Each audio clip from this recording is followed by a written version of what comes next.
By the late 1960s, America's highways were alive with the sound of V-twins and parallel twins. Harley-Davidson ruled the interstates, its big touring machines thundering down the road like rolling declarations of freedom. Across the ocean, Triumph and Norton offered something different: sleeker, lighter, quick-revving twins that gave young riders a taste of speed with a bit of British flair. For most Americans, this was the world of motorcycling. Heavy, noisy, sometimes temperamental, but familiar. Honda was known in the United States, but not for big iron. Their reputation came from smaller machines: the humble Super Cub that carried students and commuters, the lively CB160, and the ambitious CB450 Black Bomber. These bikes had proven that Japanese engineering was reliable and easy to live with, but they were still considered second-string players in a game dominated by Harley and the British brands. What Honda needed was something bold, a machine powerful enough to run with the fastest bikes on the road, yet refined enough to start every morning with the push of a button. A motorcycle that didn't just compete but rewrote the rules.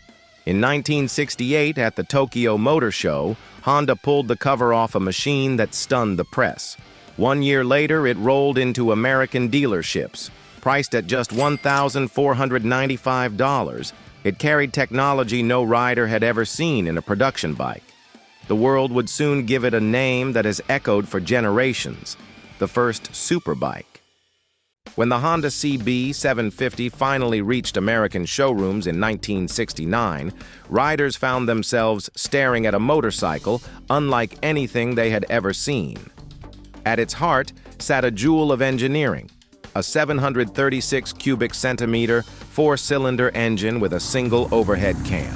Until then, four-cylinder layouts were reserved for exotic racing machines or limited production European bikes far beyond the reach of ordinary riders. Suddenly, here was a mass-market motorcycle that put Grand Prix sophistication within arm's reach. The numbers alone told part of the story: 67 horsepower, a top speed nudging past 120 miles per hour, and a smoothness that felt worlds apart from the vibrating twins most riders knew. But just as revolutionary were the details. The CB750 came with a 5-speed gearbox, allowing the engine to stay in its sweet spot on long stretches of highway. At a time when many riders still fought with stiff kickstarters, Honda gave them electric start at the push of a button, an almost luxurious feature that worked every time. And then there was the brake. For the first time on a mass-produced motorcycle, a front hydraulic disc brake came standard. Compared to the drum brakes that had been the norm, this system offered consistency and control, especially under hard stops. It was a detail that hinted at the future of motorcycle safety. Even the styling spoke of something new. The long, sculpted fuel tank, flat saddle, and 4 chromed exhaust pipes gave the CB750 a balanced, modern look. It wasn't trying to imitate Harley's bulk or Britain's lean racers. It stood on its own, sleek, confident, and unmistakably modern. For American riders in 1969, the CB750 wasn't just another motorcycle on the showroom floor. It looked like the future parked on 2 wheels. Climb onto the CB750 and thumb the starter, and the first surprise was how easily it came to life. No wrestling with a stubborn kick lever, no praying the engine would catch. With a push of a button, the inline 4 settled into a steady hum, smooth, almost polite, compared to the throb and shake most riders were used to. On the road, that smoothness turned into confidence. Roll the throttle open and the power came on clean, without the sudden bursts or flat spots common in older twins. At cruising speed, the CB750 felt almost effortless, eating up miles of highway without complaint. Yet when called upon, it could surge past traffic with a strength that left rivals behind. For many Americans, it was the first time they had ridden a motorcycle that could touch 120 miles per hour without breaking a sweat. Handling, too, carried a different flavor. The bike was heavier than the British competition, but the wide handlebars and balanced layout made it predictable. Long stretches of interstate melted away, and even city streets felt manageable. Riders found that the Honda wasn't intimidating. It invited them in. Perhaps the most remarkable part was trust. With the CB750, you didn't worry about leaking oil, about unreliable electrics, about whether today would be the day your machine let you down. For the first time, a big, powerful motorcycle gave riders the sense that they could simply get on, ride anywhere, and come home again. When the CB750 reached American dealerships in 1969, the reaction was immediate and overwhelming. Riders lined up, and waiting lists stretched for weeks. At a price of $1,495, buyers couldn't believe what they were getting. A machine with the power of a racing bike, the dependability of a Honda, and a style that looked like nothing else on the showroom floor. For many, it was the deal of a lifetime. The American motorcycle press quickly took notice. Cycle World and other magazines ran glowing reviews, praising the Honda for delivering performance and refinement that had never before been available at a reasonable price. They struggled to find words for it, finally settling on one that stuck: Superbike. Cultural impact followed close behind. In a country still buzzing with the spirit of freedom and rebellion, the CB750 offered speed and strength that young riders craved, without the constant tinkering that British twins demanded. Clubs began forming around these new Hondas, and weekend rides across the wide American highways became a ritual. Even those loyal to Harley-Davidson or Triumph couldn't ignore it. They might have scoffed at first, but when they saw a CB750 roar past at 120 miles per hour, running smooth and steady, they understood something had changed. In America, the CB750 wasn't just another motorcycle on the market.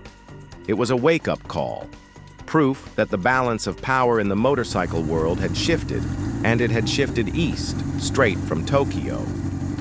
The arrival of the CB750 didn't just thrill riders, it sent shockwaves through the motorcycle industry. Until 1969, British marques like Triumph, BSA, and Norton believed their twin-cylinder machines would carry them well into the future. Harley-Davidson, too, trusted its big V-twins to hold American loyalty. But the CB750 changed the rules overnight. Here was a motorcycle that was faster than a Bonneville, more reliable than a Norton, and cheaper than many Harleys. It wasn't a boutique special, it wasn't fragile, and it wasn't overpriced. It was a mass-produced machine that ordinary people could buy, and it performed better than almost anything else on the road. The industry's response was telling.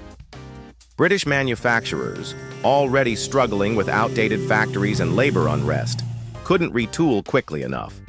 Harley-Davidson, facing its own financial troubles, tried to modernize but moved too slowly. Within just a few years, the CB750 and its successors had taken over showroom floors. The ripple effect spread worldwide. Kawasaki, Yamaha, and Suzuki all rushed to create their own four-cylinder superbikes, leading to the arms race of the 1970s and 80s.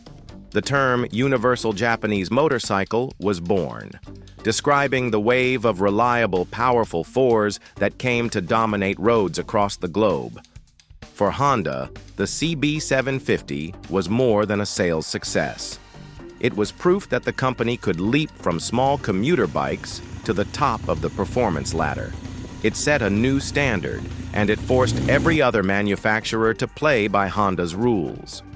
By the early 1970s, the CB750 had become more than a motorcycle. It was a cultural marker. For young Americans, it represented freedom at a new scale. This was a machine that could carry you across town, across the state, or clear across the country without fear of breaking down. Weekend rides grew into long-distance journeys, and for the first time, ordinary riders felt they had a bike that could take on America's endless highways with confidence. The styling of the CB750 quickly became iconic.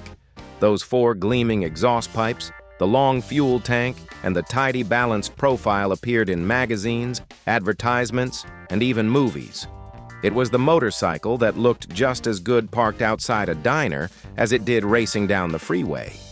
For many, it became the dream bike pinned up on the bedroom wall.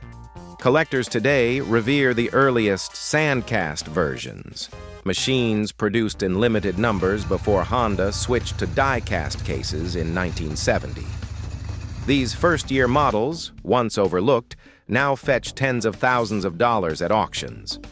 Museums across America, from Barber in Alabama to private collections in California, preserve the CB750 as a turning point in motorcycling history. But its true legacy lies in the generations of machines it inspired. Every sport bike, every touring four, every Japanese performance motorcycle of the decades that followed carries a piece of the CB750's DNA. More than 50 years on, its name still carries weight. The CB750 didn't just ride into history, it created a new chapter. For all its glory, the CB750 was not without its shortcomings. Riders who came from the nimble British twins often noticed the Honda's weight first.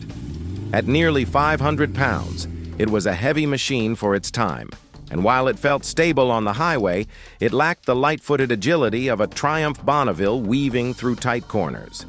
The much-heralded front disc brake was a technological leap forward, but the single rotor of those early models wasn't perfect. Under hard use, especially on steep descents or spirited rides, it could fade, leaving riders wishing for a bit more bite. The frame, too, had its limits. Push the CB750 hard into a corner, and some riders reported a wobble, proof that the chassis wasn't quite as advanced as the powerhouse engine it carried.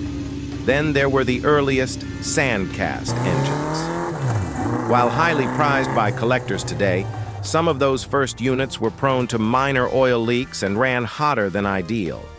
Honda soon corrected these issues with die-cast cases, but it was a reminder that even the most revolutionary designs can have teething problems. And for a certain breed of rider, the CB750's greatest flaw was also its strength. It was too smooth, too refined. Compared to the raw pulse of a Harley V-twin or the snarling character of a Norton, the Honda could feel almost clinical. Reliable, yes, but lacking soul in the eyes of purists. Yet in the end, these flaws only underline the CB750's achievement. It wasn't perfect, but it didn't have to be to change the world. The Honda CB750 was never perfect. It was heavy, its chassis had limits, and some riders thought it too smooth, too refined. But that didn't matter. What mattered was the change it brought. In one bold move, Honda rewrote the rules, delivering a motorcycle that was powerful, reliable, and within reach. It humbled the old guard, opened the door to a new age, and earned its place as the world's first superbike. How about you? Do you remember seeing or even riding a CB750 back in the day? Was it the smoothest, most dependable machine you'd ever known, or did you still prefer the raw character of a Harley or Triumph? Share your memories in the comments. We'd love to hear your stories. If this video brought back a moment from your past, give it a like to support the channel, and don't forget to subscribe so you'll never miss the next ride through America's motorcycle history.